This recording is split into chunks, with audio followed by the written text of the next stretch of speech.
Theft of the Commons, How the Street Taught Us to Drive, a behavioural history of the car city, what we are about to examine. Over the next hour, we will move through more than a century of urban history and across several very different societies. We will examine how people shaped their streets and how those streets reshaped people's behaviour. We will begin with bicycles and the campaign for paved roads.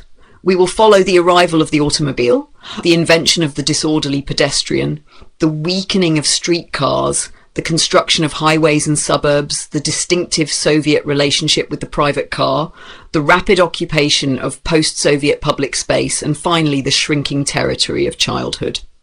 But this is not primarily a transport history.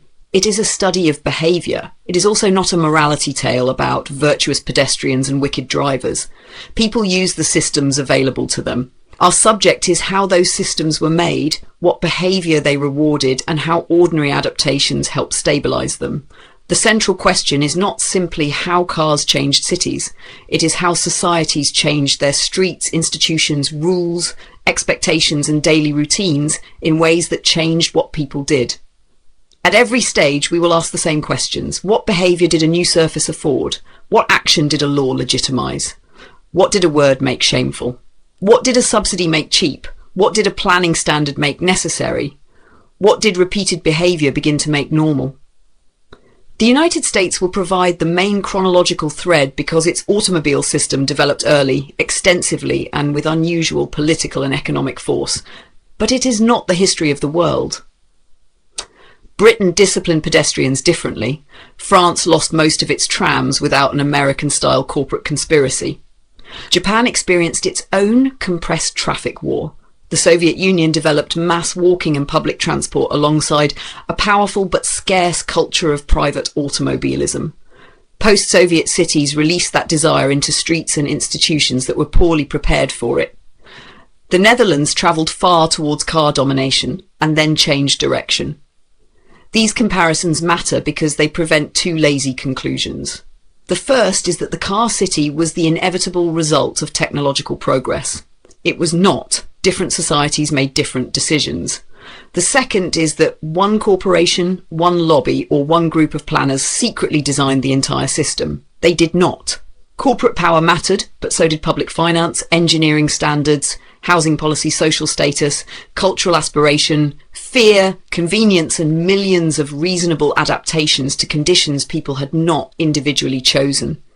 The argument is more difficult and more unsettling than a conspiracy story. The car city was produced by a behavioural loop. Environments made driving easier. More people drove. Driving became normal and politically important. Institutions then redesigned the environment around the behaviour they had helped produce. Each turn of the loop made the next turn more likely. By the end, what had been one possible way of moving appeared to be a natural preference and eventually a practical necessity. So this is the story of how the street taught us to drive. It is also the story of how it can teach us something else. The shrinking footprint. If you want to measure the structural transformation of the modern city, do not begin with a motorway map, a transport budget, or an aerial photograph.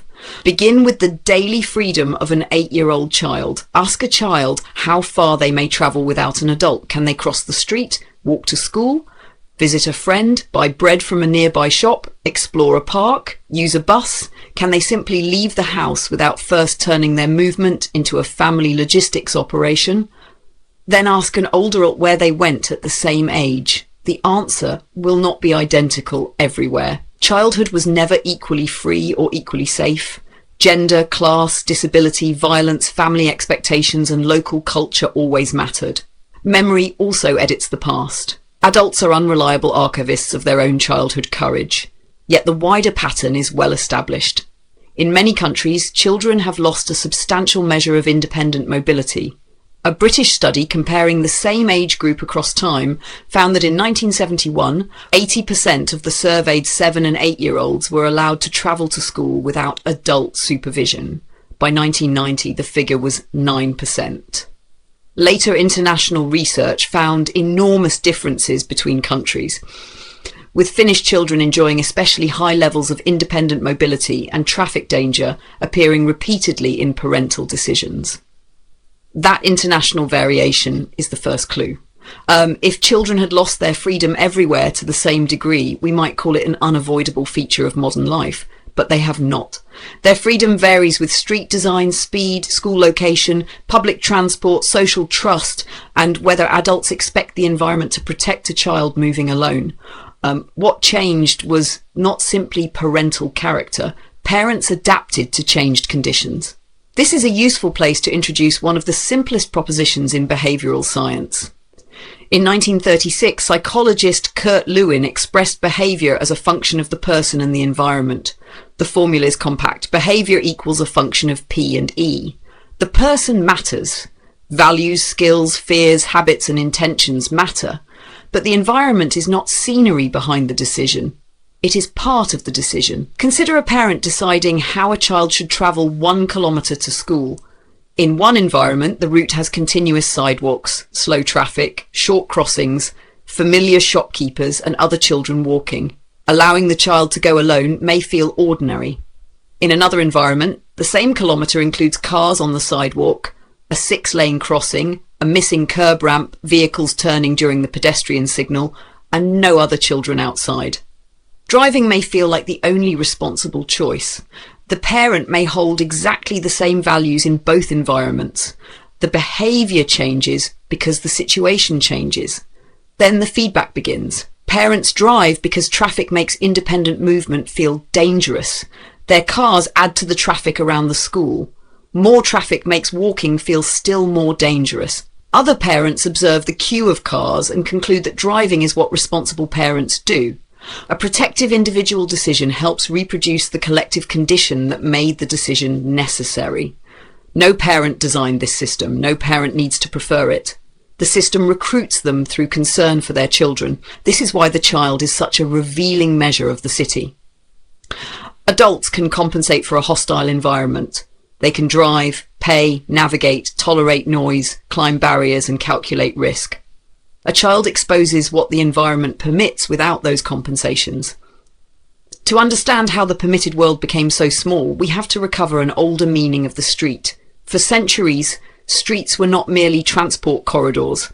They accommodated trade, conversation, work, ceremony, protest, play, and movement. They were not democratic utopias. Power still organised who could appear, sell, gather or move without harassment, but multiple activities possessed a legitimate claim to the same space. During the 20th century, that legitimacy narrowed. The street remained publicly owned, but its dominant purpose changed. Walking was moved towards the edges. Crossing became a regulated interruption of traffic. Playing became dangerous, then irresponsible, and finally almost unimaginable.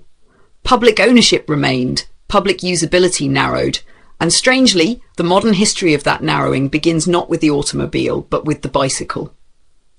Who paved the road? At the end of the 19th century, most American roads outside major urban centres were unpaved. In dry weather, they produced dust. In rain, they became mud.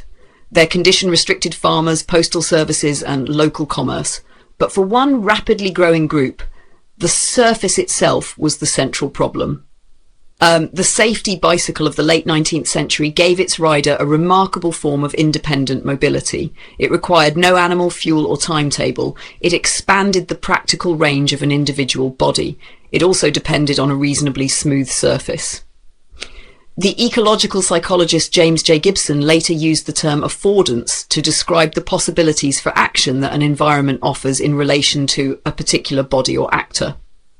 A surface does not possess one universal meaning. Mud affords passage to some bodies and machines, but not others. Smooth pavement affords rolling. It also affords speed. American cyclists organised around this relationship between surface and action. The League of American Wheelmen, founded in 1880, became a major advocate in the Good Roads movement. Its membership was disproportionately prosperous and male, and from 1894 its colour bar excluded black applicants. So this was not an egalitarian commons suddenly discovering its collective voice. The politics of access were already unequal. Still, the cyclists made a powerful institutional argument. Poor roads were not a natural inconvenience. They were a public problem that government could solve. Cyclists could not build a national coalition by discussing bicycle comfort alone. They linked their demand to farmers who needed market access, postal delivery, rural development, and commerce. In 1893, the federal government created the Office of Road Inquiry inside the Department of Agriculture. It began with a tiny budget and no national construction programme. Its significance was institutional. Road improvement had acquired a federal office, technical expertise, and a legitimate place in public policy. Across the Atlantic, British cyclists were making a similar discovery. In 1886, the Cyclists Touring Club and the National Cyclists Union formed the Roads Improvement Association. It produced technical guidance, pressured highway authorities, and promoted better construction and maintenance. The British and American systems were different, but their behavioural logic was similar. A technology had created a new group of users. Those users experienced the existing surface as friction. They organised politically to reduce that friction. Institutions responded. A new expectation emerged. Government should continuously improve the road. The automobile entered a field already transformed by that argument. It did not inherit a completed network of cyclist-built asphalt. Most roads were still poor. What it inherited was more valuable: public institutions, engineering practices, lobbying methods, and the principle that faster, smoother road travel was a legitimate public objective. Then an important behavioural reversal occurred. The same pavement that afforded cycling also afforded motor speed. But an affordance is not neutral when actors possess radically different mass, protection and velocity. Smoothness increased the capability of every wheeled vehicle, but it multiplied the power of the motor vehicle far more dramatically. This is a recurring pattern in urban behaviour. An environment designed to enable one action may be appropriated by another actor with greater power. A wide sidewalk may afford walking, but if parking is tolerated, it also affords vehicle storage. An open courtyard may afford play and social life, but it may also afford enclosure by the first resident who installs a barrier. A pedestrian plaza may afford gathering, but it may also afford commercial occupation. Design offers possibilities. Power helps decide which possibility dominates. As automobiles became faster and more numerous, streets containing children, vendors, cyclists, horses, streetcars and pedestrians became sites of intense conflict. The question was no longer only how to improve movement, it was whose movement would define the purpose of the street. Pavement had solved the problem of surface, it had also multiplied the problem of speed. Who belongs in the street? When motor vehicles began causing large numbers of deaths in American cities, public reaction was not initially organised around the idea of a careless pedestrian. The motor vehicle was the newcomer. It was fast, heavy, noisy and operated by a person who chose its speed. Many people therefore treated the driver and the machine as the obvious source of danger. Newspapers described victims, public memorials expressed outrage, and cities considered strict limits on motorists. In Cincinnati in 1923, more than 40,000 residents supported a proposal to require mechanical governors limiting cars to 25 miles per hour. The proposal threatened more than speed. It threatened the automobile's developing meaning as a machine of unrestricted personal power. Local automobile interests mobilised heavily and defeated it.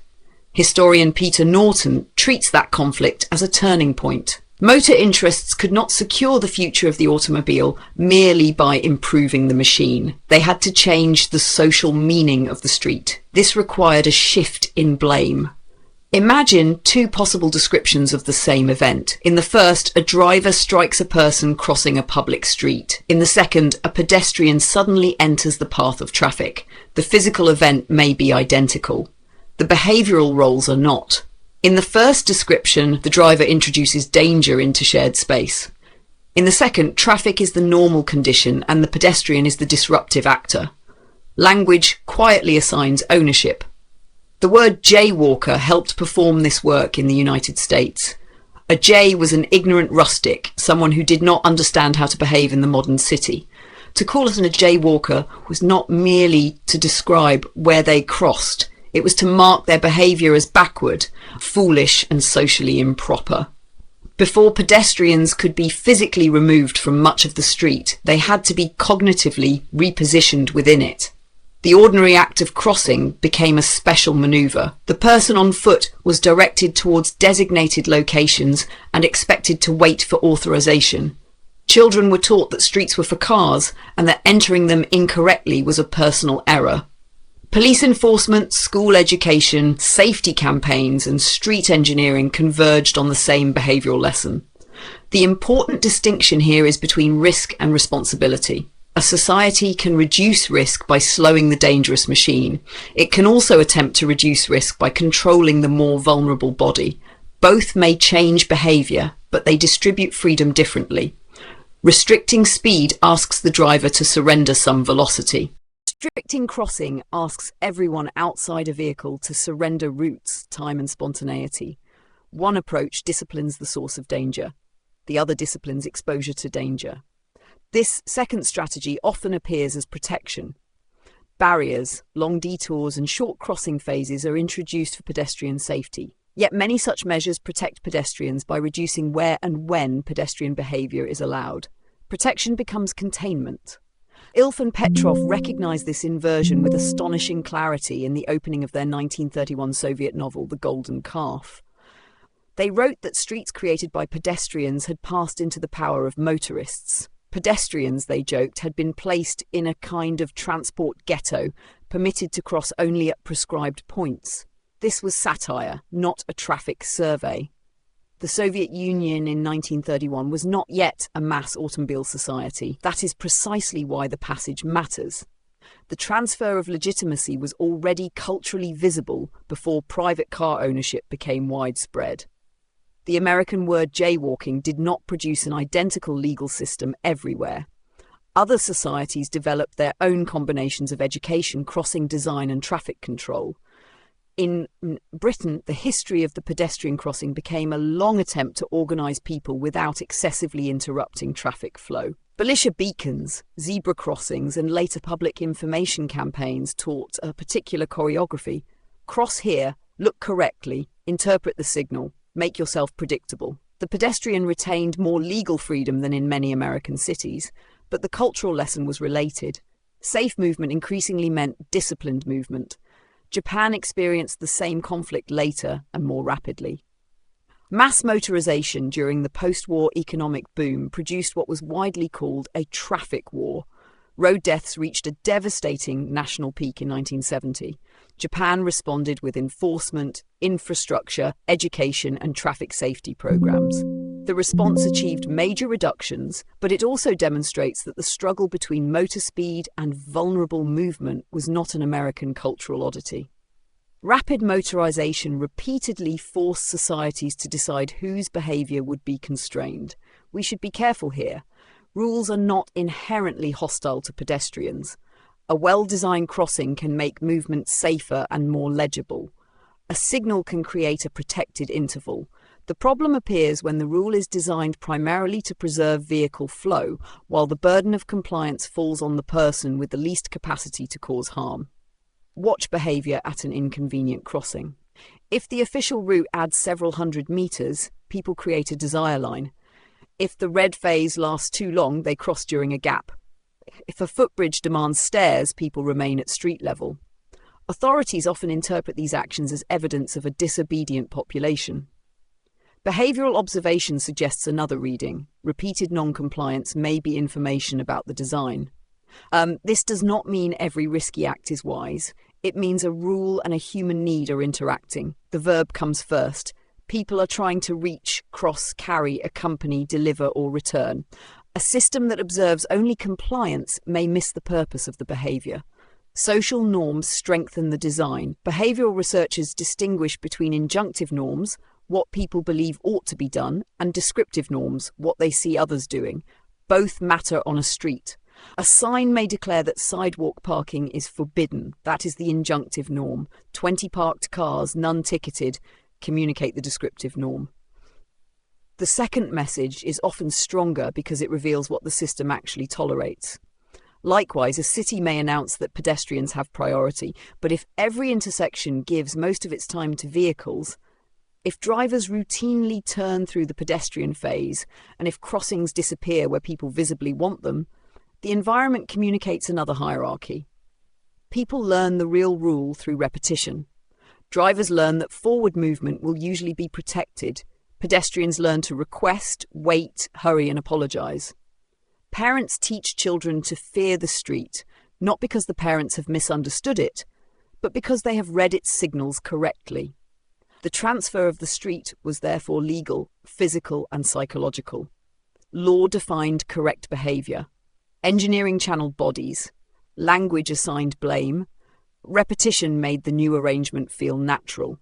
By the end of the 1920s, in many American cities, the pedestrian was increasingly treated as the street's disorderly intruder. But another older occupant still stood directly in the path of unrestricted motor traffic, the streetcar. How choices are manufactured. People often speak about transport as though each traveller stands before a neutral menu. Car, tram, bus, bicycle, walking. Choose the one you prefer. But transport modes are not products placed on equal shelves. A person chooses among systems with different levels of reliability, comfort, safety, status, coverage, and public support. The apparent choice at the end of the process has been shaped by decisions made long before the traveller appears. In early 20th century American cities, streetcars carried enormous numbers of passengers. They also operated under political and financial constraints. Many private operators faced fixed fares, franchise obligations, taxes, aging equipment, growing congestion, and public hostility towards monopoly companies. As cars occupied more road space, streetcars became trapped in the traffic that cars created. Their declining speed then became evidence that streetcars were obsolete. This is an important behavioural mechanism. Add friction to a practice, then interpret falling participation as preference. If a tram arrives less often, moves more slowly, and feels less reliable, some passengers shift to another mode. That reduces revenue. Lower revenue limits maintenance and service. Service deteriorates further. The alternative does not need to be banned. It can be placed inside a negative feedback loop until abandonment appears voluntary. National City Lines belongs in this history, but it should be described accurately. The company acquired transit systems in a number of American cities and often converted streetcar operations to buses. General Motors, Firestone oil companies, and other suppliers invested in the enterprise. In 1949, several companies were convicted of conspiring to monopolize the sale of buses, fuel, and related supplies to National City Lines companies. They were not convicted of a single national conspiracy to destroy all American streetcars. The distinction strengthens the argument rather than weakening it. Corporate action mattered, but it worked inside a system that was already transferring road space, investment, and political legitimacy towards motor transport. Streetcars also disappeared in places where National City Lines never operated. France is a useful comparison.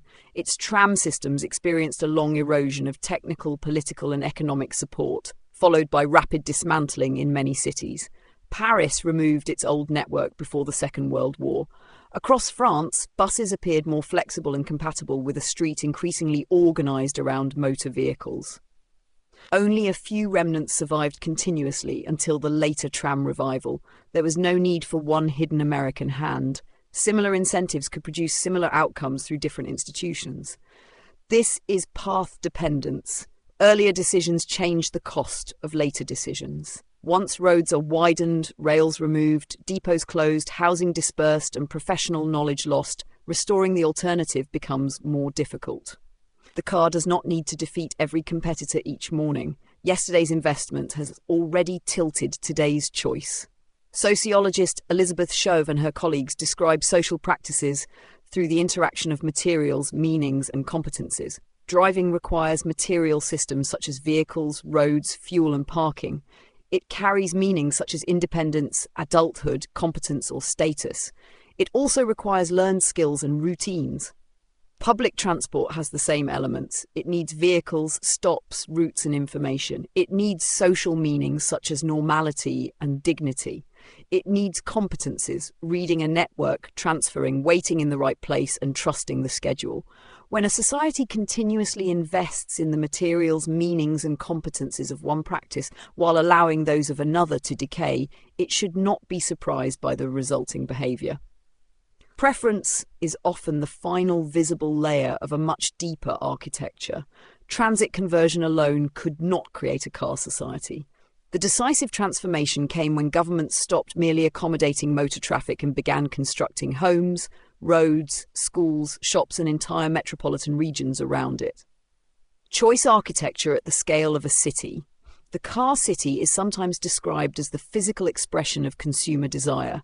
People wanted houses, gardens, privacy, and mobility. They bought cars and moved outward. Roads followed demand. There is truth in that account. Consumer aspiration was real. The automobile offered valuable things: autonomy, carrying capacity, shelter, speed, privacy, and access to places poorly served by other modes. But desire alone does not pour concrete. In the United States, federal and state governments created a vast financial and institutional apparatus for road building. The 1956 Federal Aid Highway Act authorized a 41,000-mile interstate system, with the federal government covering 90% of construction costs. Fuel taxes created a dedicated stream of money. Engineering institutions developed standards oriented towards speed, capacity, and predictable vehicle movement. At the same time, housing policy helped produce the geography that highways would serve. Federal mortgage insurance expanded access to home ownership, but underwriting practices favoured new low-density development and reinforced racial segregation.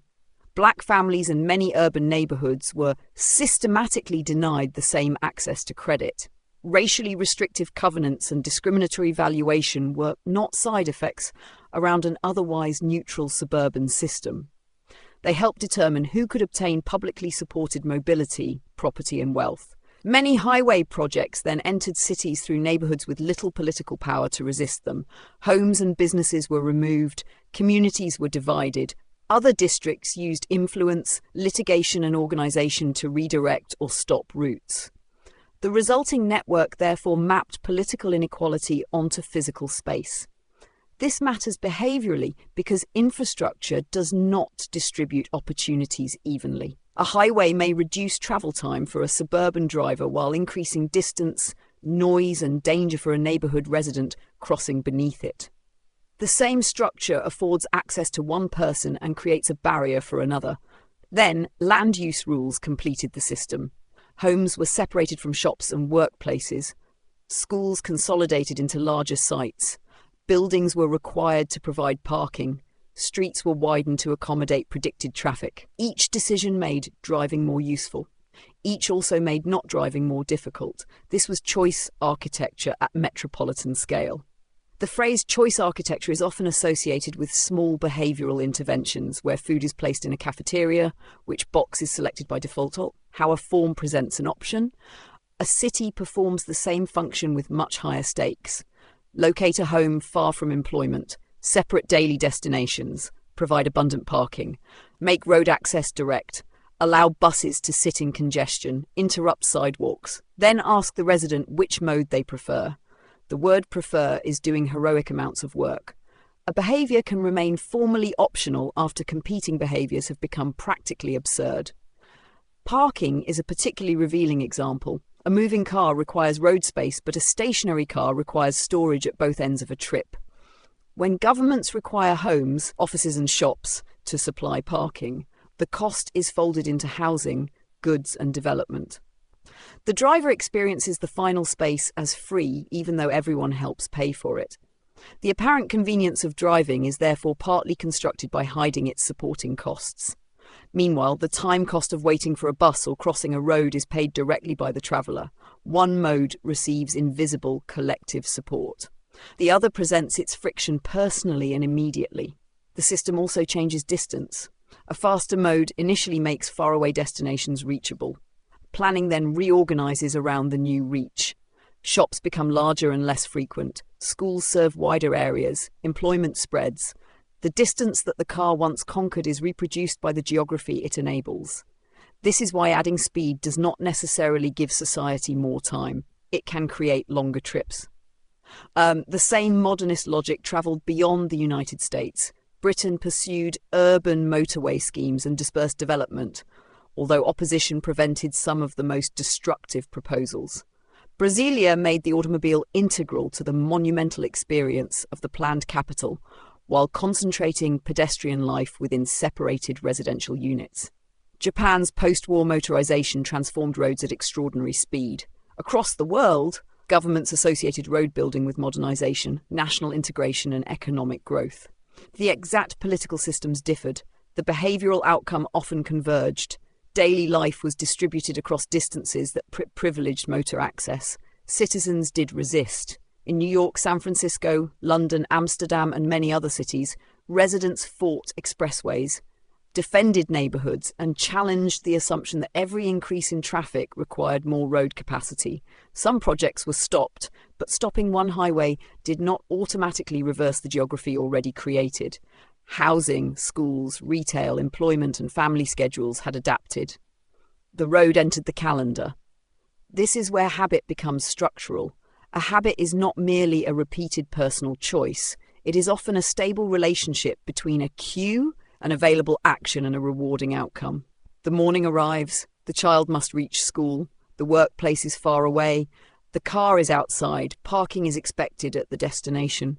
The routine begins before conscious deliberation. People do not wake each day and conduct a philosophical referendum on transport. They perform the sequence that reliably gets life done. Once many households organise around that sequence, institutions follow them. Schools design drop-off zones. Employers choose sites near highways. Shops provide parking. Politicians fear drivers' anger. More of the city becomes compatible with the habit. The environment creates behaviour. Repeated behaviour creates demand. Demand legitimizes further environmental change. The system begins to conspire with itself. But the American route was not the only route. To see that clearly, we need to examine a society where walking and public transport remained dominant for decades, while the private car accumulated enormous behavioural power, precisely because it was scarce. The car before the car city. The Soviet and post-Soviet experience disrupts any simple story in which automobile dominance always begins with private industry persuading consumers to buy cars. In the Soviet Union, urban walking and public transport were structural defaults. The state invested heavily in metros, trams, trolleybuses, and buses. Housing and employment were planned through systems that, however imperfectly, assumed collective transport. Private car ownership remained far below Western levels. In the late 1980s, the Soviet Union had roughly 55 cars per 1,000 inhabitants, compared with more than 400 in Western countries. This did not mean Soviet citizens had collectively chosen an ecological mobility culture. People walked and used public transport partly because those systems were available, subsidized, and often unavoidable. Again, behavior followed the structure of provision. Nor was the Soviet city automatically a pedestrian paradise. Modernist planning produced large superblocks, functional separation, monumental avenues, and hierarchical roads. Public space was collectively used but not democratically controlled. Services could be crowded or unreliable. Walking was common, yet comfort, accessibility, and personal choice were uneven. Low car ownership concealed some of the motor potential built into the geometry. At the same time, the private automobile acquired meanings that far exceeded its transport function. It offered privacy in a society of shared spaces. It offered control over time in a system of collective schedules. It offered access to the countryside, the dacha, and goods that were difficult to carry. It represented technical competence, autonomy, status, and sometimes official privilege. Scarcity intensified those meanings. Obtaining a car could involve high prices, waiting lists, institutional allocation, and personal connections. Storage, parts, and repairs generated their own networks of knowledge and exchange. The owner did not simply buy an object. The owner entered a social system. Soviet cinema is an unusually rich archive of this behavioral world because it shows desire, embarrassment, obligation, and moral suspicion in motion. In Eldar Ryazanov's Beware of the Car, released in 1966, the automobile is both desirable and morally ambiguous. Ownership signals success, but conspicuous automotive success also raises questions. Does the owner possess more than an honest income should provide? The car becomes evidence in a moral reading of the person. That is a distinctive tension. In an American advertisement, the car could present consumption as earned freedom. In Soviet satire, it could represent freedom while simultaneously making private advantage publicly suspicious. Ryazanov's garage, made in 1979, moves from the vehicle to the space it demands. Members of a cooperative gather to decide who will lose a scarce garage allocation. Under pressure, principles become flexible. Coalitions form. Insiders protect themselves. The less powerful become convenient sacrifices. The film is not fundamentally about parking. It is about what scarcity does to a group that must distribute a valued privilege. But that is precisely why it belongs in a behavioural history of the car. A private vehicle immediately generates claims on collective land, institutional procedure, and other people's interests. Then consider Albert Makrychian's Armenian tragicomedy A Big Win, known in Armenian as Koshor Shahum.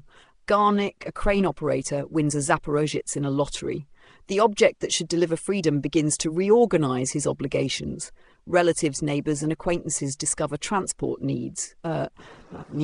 Garnik becomes not only a car owner, but a driver available to a social network. Possession changes his role. The car gives him mobility while taking control of his time. Its utility attracts claims from other people. The owner begins to be owned by the object and by the expectations surrounding it.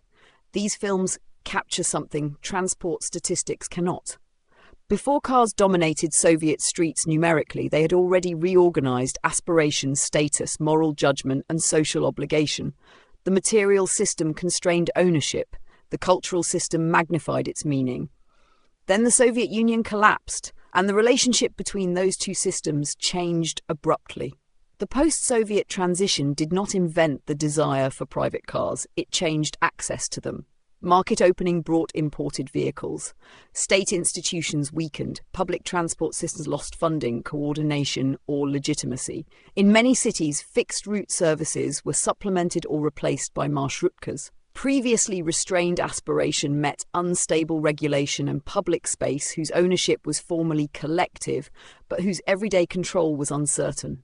This produced a different route to the car city. The American model had developed through mass production, lobbying, public road finance, suburban housing, and decades of institutional reinforcement. The post-Soviet model could emerge through compressed motorization, privatized aspiration, declining collective provision, and incremental occupation. The key word is incremental. A sidewalk is not officially abolished. One driver places a car partly on it, perhaps enforcement is absent, perhaps the curb is already broken. Another driver interprets the first vehicle as evidence of permission. Soon a row forms. The legal rule may still prohibit parking. The observed rule says otherwise. This is the interaction between descriptive norms and affordances. The physical space makes parking possible. Repetition makes it normal. Non-enforcement makes it appear legitimate. The visible norm recruits the next participant. The sequence is simple. I park here because everyone parks here. Everyone parks here because nobody prevents it. Because nobody prevents it, the space comes to be understood as parking. The commons is occupied vehicle by vehicle. Research in Tbilisi shows how residential courtyards have been transformed into parking and sometimes enclosed through barriers. Ethnographic work describes cars steadily colonizing sidewalks and reshaping public space. These are not merely Georgian peculiarities. Similar patterns appear across post-Soviet cities, including Yerevan. The courtyard is an especially important behavioral setting. In a Soviet microdistrict, the space between buildings could support circulation, play, conversation, trees, deliveries, and informal supervision of children. None of these uses necessarily possessed a private deed to a specific square metre. A parked car changes the claim. It places a durable private object in shared space. The object may be empty, but it continuously reserves territory. Once residents begin to treat the space beside their building as an extension of vehicle ownership, removing parking feels like confiscation, even when the land was never private. This is how informal use becomes perceived entitlement. The same process occurs on sidewalks. A driver may understand parking as a temporary necessity. The pedestrian encounters the cumulative result as a blocked route. Each individual decision is small. The system effect is enclosure. Status complicates reform. In many post-Soviet societies, the private car condensed several historical meanings: escape from scarcity, proof of advancement, family provision, masculinity, autonomy, and arrival into a promised modernity. Restricting the car can therefore be heard not as management of a shared resource, but as an attempt to reverse social progress. This is why purely technical language often fails. A planner speaks about lane capacity or parking supply. The citizen hears a judgment about dignity, success, and freedom. The behavioural lens does not tell us that those meanings are irrational. It tells us that material objects carry social histories. It also tells us that meanings can change. The car once signified access precisely because few people possessed it. Under mass ownership, the same object may produce congestion, expense, delay, and competition for land. A symbol of autonomy can become a condition of compulsory participation. You drive because everyone drives. Everyone drives because public transport is unreliable and destinations have adapted to cars. Because everyone drives, the streets become harder to cross and buses become slower. That makes driving still more necessary. The post-Soviet city catches up with the behavioural loop, but by another historical route. Ilf and Petrov's joke returns with new force. In 1931, their pedestrian was pushed into a transport ghetto while cars were still scarce. Decades later, the physical city begins to resemble the satire. Carriageways expand, sidewalks narrow or become storage. Crossing is confined, delayed, and treated as an interruption. The remarkable thing is not that the writers predicted a specific transport system. It is that they recognise the underlying transfer of authority. Who is treated as the normal user of the street? Whose delay counts as congestion? Whose presence requires explanation? Once those questions enter household routine, the transformation reaches its most intimate scale. The car city no longer needs to be reproduced only by ministries, engineers, or developers. Families begin reproducing it every morning. The child disappears. Return to the 8-year-old. The child does not study transport history before leaving home. The child encounters a field of affordances. Can this curb be crossed? Can that route be remembered? Is there time before the signal changes? Will a driver yield? Is the sidewalk continuous? Are other children present? Does the adult's body become necessary equipment for the trip? Independent mobility is more than travel without a parent. It is a form of learning.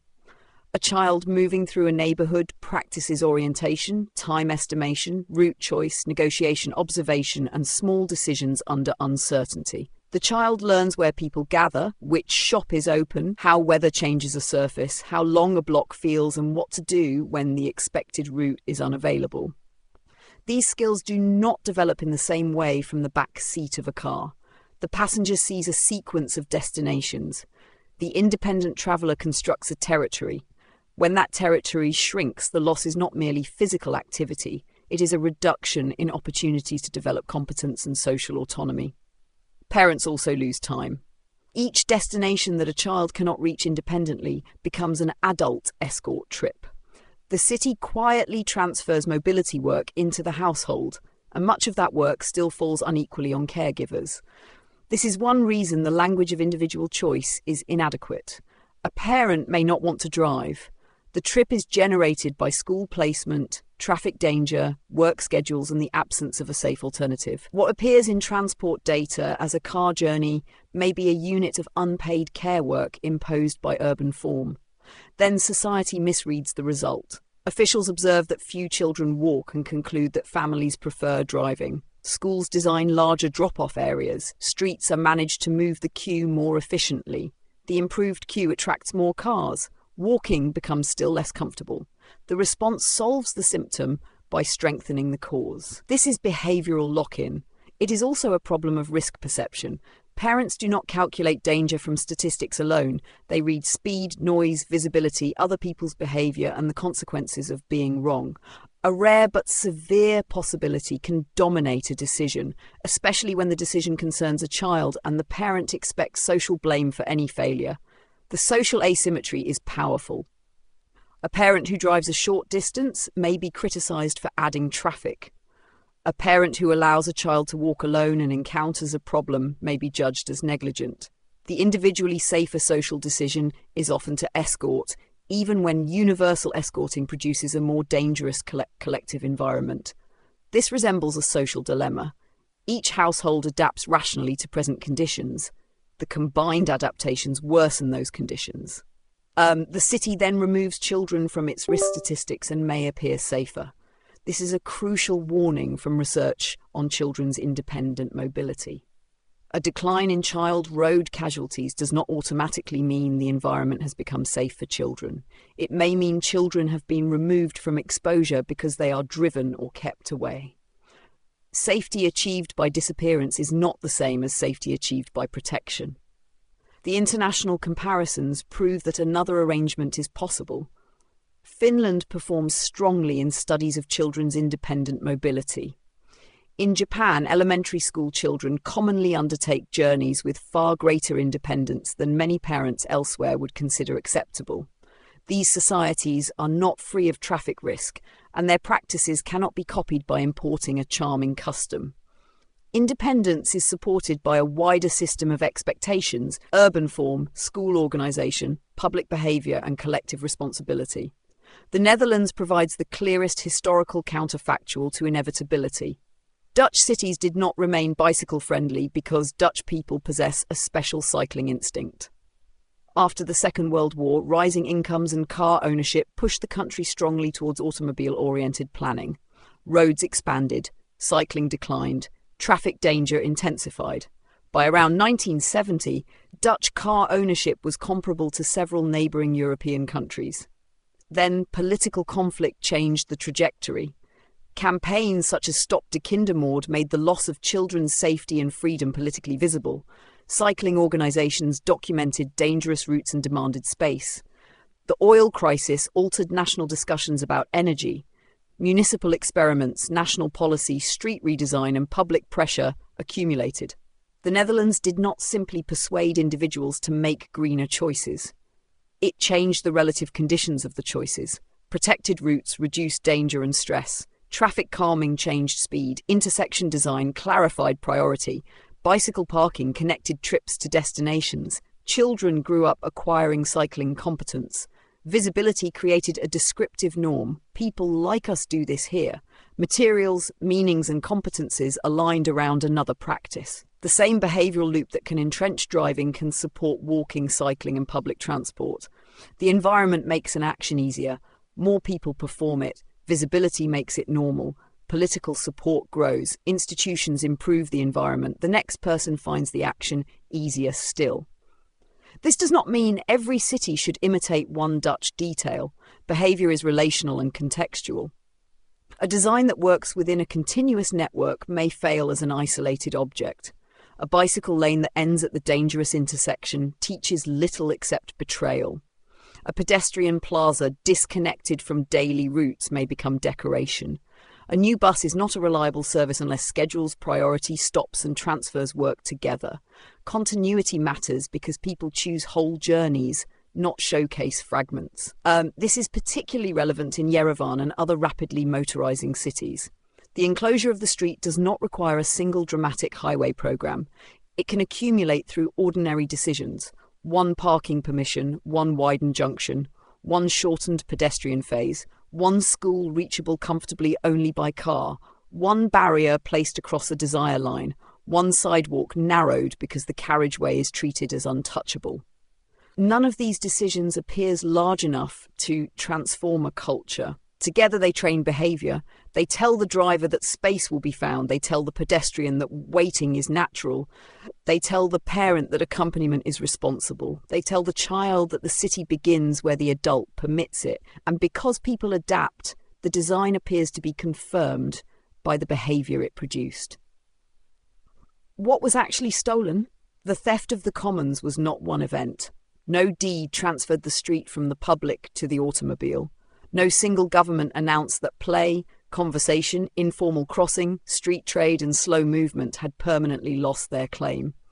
The enclosure occurred through a long sequence of changes. Pavement afforded greater speed, law reorganised legitimacy, language converted ordinary movement into deviance. Engineering channeled vulnerable bodies. Investment added reliability to one mode and friction to others. Housing and land use policy expanded distance. Parking converted shared land into private storage. Status made the vehicle carry meanings beyond movement. Fear recruited families into routines they did not necessarily desire. Repetition turned adaptation into habit, and habit into political demand. The American car city was produced through mass manufacturing, corporate campaigns, public subsidies, racialized housing policy, engineering standards, and consumer aspiration. The Soviet system produced another configuration, collective mobility as the material default, the private car as a scarce symbol of autonomy and privilege, and public space organized through state rather than democratic control. The post-Soviet city followed another route again: released aspiration, rapid market access, weakened collective systems, uncertain enforcement, and incremental occupation of streets, sidewalks, and courtyards. Different histories reached similar behavioral conditions. Driving became easier, more respectable, and more necessary. Walking, cycling, and public transport became more interrupted, less predictable, and more difficult to combine with ordinary life. Then society looked at the result and called it preference. This is why the history matters. It allows us to see that present behavior is neither an expression of timeless human nature nor a simple collection of isolated choices. People are intelligent adapters. Give them distance, danger, unreliable transit, and abundant parking, and many will drive. Give them short routes, safe crossings, reliable service, and visible social participation, and many will behave differently. The behavioural lens does not remove responsibility from individuals. Drivers still make choices. Pedestrians still assess risk. Officials still sign plans. Engineers still select standards. But responsibility exists inside a structured field of possibilities. If we want different behaviour, information and moral instruction will not be enough. Telling people to walk while signals punish walking is not behavioural policy. Telling parents that children need independence while school routes remain hostile is not behavioural policy. Telling drivers not to park on sidewalks while non-enforcement makes sidewalk parking normal is not behavioural policy. These are requests for individuals to resist the environment. Serious behavioural change alters the environment, the rule, and the visible norm together.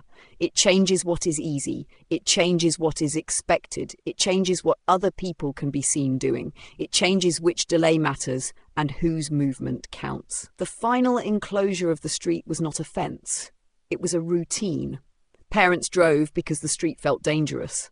More driving produced more traffic. More traffic made independent movement feel still more dangerous. The system reproduced itself through perfectly understandable decisions. But routines are not laws of nature.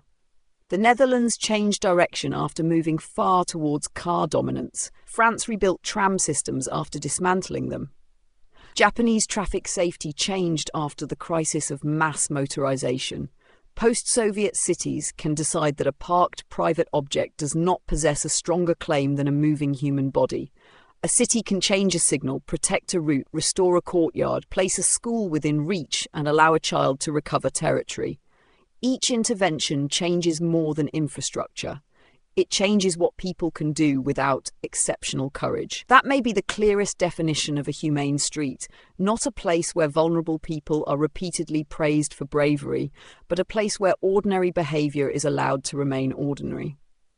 The car city was neither natural nor inevitable. It was produced by interacting institutions, technologies, meanings, and adaptations. No single conspiracy was necessary. The system learned to conspire with itself. And if environments can teach one behaviour, they can teach another. The question is not whether cities shape what we do. They already do. The question is what we want them to make possible next.